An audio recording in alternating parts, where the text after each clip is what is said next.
নমস্কার বন্ধুরা, আমি মৌসুমী সুন্দরবন অ্যান্ড ভিলেজে তোমাদের সবাইকে নতুন একটি পর্বে জানাই স্বাগত।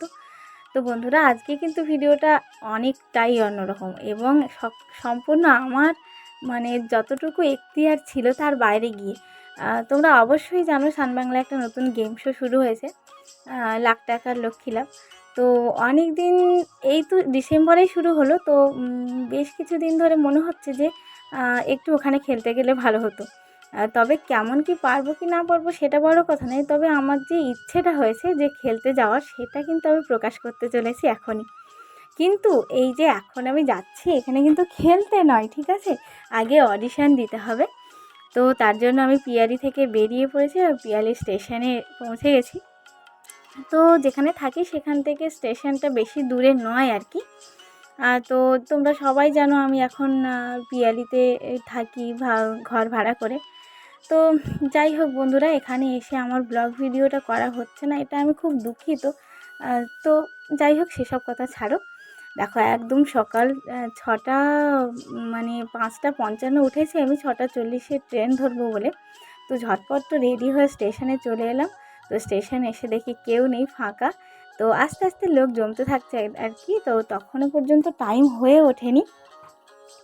তো দেখো বন্ধুরা, আমি কিন্তু গেছি রবিবার দিন। তো ভিডিওটা তোমাদের কাছে রবিবার দিন আসবে না, যেহেতু আমি সেদিন ভিডিও করছি, পরে আমি এডিট করলাম আর কি। তো দেখো, আস্তে আস্তে দেখতে দেখতে কিন্তু লোক জমছে, ভিড় আর প্রচণ্ড ভিড় হয়, জানো না, ধারণার বাইরে আর কি। তো মনে তো অনেকটা সাহস নিয়ে গেছি। সত্যি বলতে এরকমভাবে আমি কোনোদিন ভাববো সেটাও জানি না। তো এটা অডিশনটা ছিল আমাদের কলকাতার মধ্যেই, তো সুতরাং যেহেতু পিয়ালিতে আছি, তো ভাবলাম যে এখান থেকে যাওয়া যেতেই পারে। তো তাই জন্য ভাইকে একটু বললাম যে আমাকে একটু নিয়ে চল। তো অবশেষে কতক্ষণ অপেক্ষার পরে দেখো ট্রেন আসছে। তো দেখেছো, সামনে থেকে একটা ছেলে চলে গেল। এইভাবেই কিন্তু অ্যাক্সিডেন্ট হয়। তো এরকমভাবে যাওয়া ঠিক নয়। তো বন্ধুরা দেখো, আমি যখন ট্রেনে উঠেছি, এত মারাত্মক ভিড় যে আমি কোনো রকম ভিডিও তো করতে পারিনি। এখন যাদবপুর ছেড়ে গেল, তারপরে আমি একটা ছোট করে ভিডিও ক্লিপ নিলাম আর কি। এখন তো ট্রেনে করে এখন যাব শিয়ালদা, তারপর থেকে আবার হয়তো বাসে যেতে হবে। তো আমি তো সত্যিই চিনি না। তো আমরা শিয়ালদায় নেমে গেছি। তো ভাইকে বারবার বলেছিলাম, ভাই তো আমার খুবই রাজি যে হ্যাঁ নিয়ে যাব, কোনো ব্যাপার না, তো চল। তো ভাই আমাকে সাহস করে নিয়ে যাচ্ছে। দেখো আমার ভাই। আমরা কিন্তু স্টেশনে নেমে এবার বাস স্ট্যান্ডের দিকে যাচ্ছি আর কি।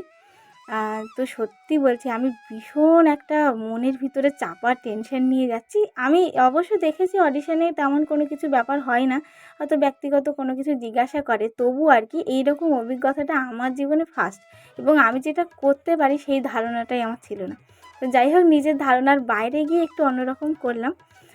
তো দেখো, আমরা শিয়ালদা থেকে এবার বেরিয়ে বাস স্ট্যান্ডে উঠবো, সে বাস স্ট্যান্ডে যাব।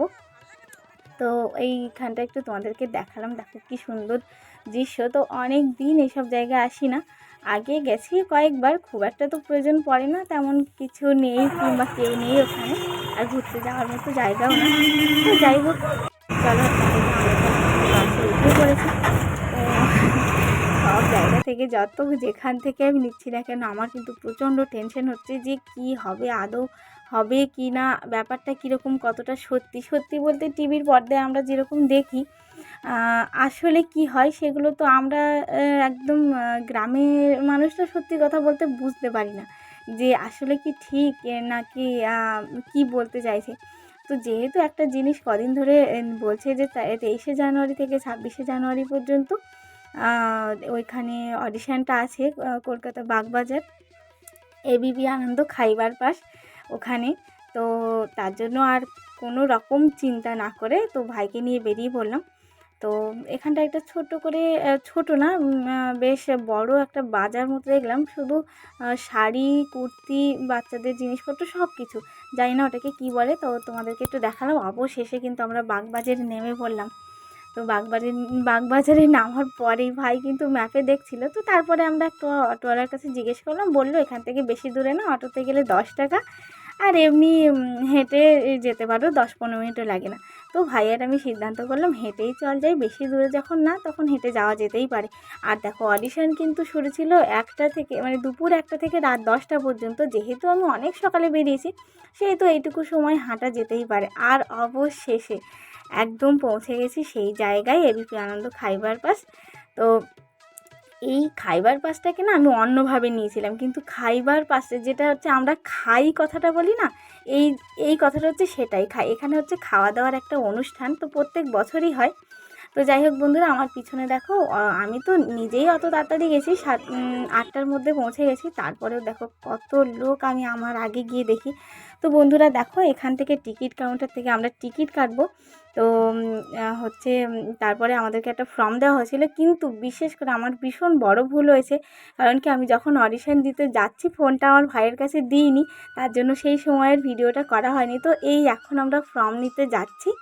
তো ফর্ম দেওয়ার পরে আমরা ফর্মটা ফিল আপ করে মাত্র জমা টমা দিয়েছি। আর এর ভিতরে গিয়ে ভিডিও করতে আমার অনেক ভয় করছিল, তার জন্য কেমন কি হবে কি না হবে সেজন্য আমি ঠিকঠাক করে না বুঝে আর কি কিছু করতে পারছিলাম না।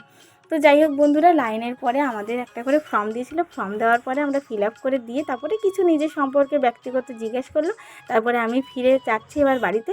তো যাই হোক, তোমাদের কেমন লাগলো জানিও।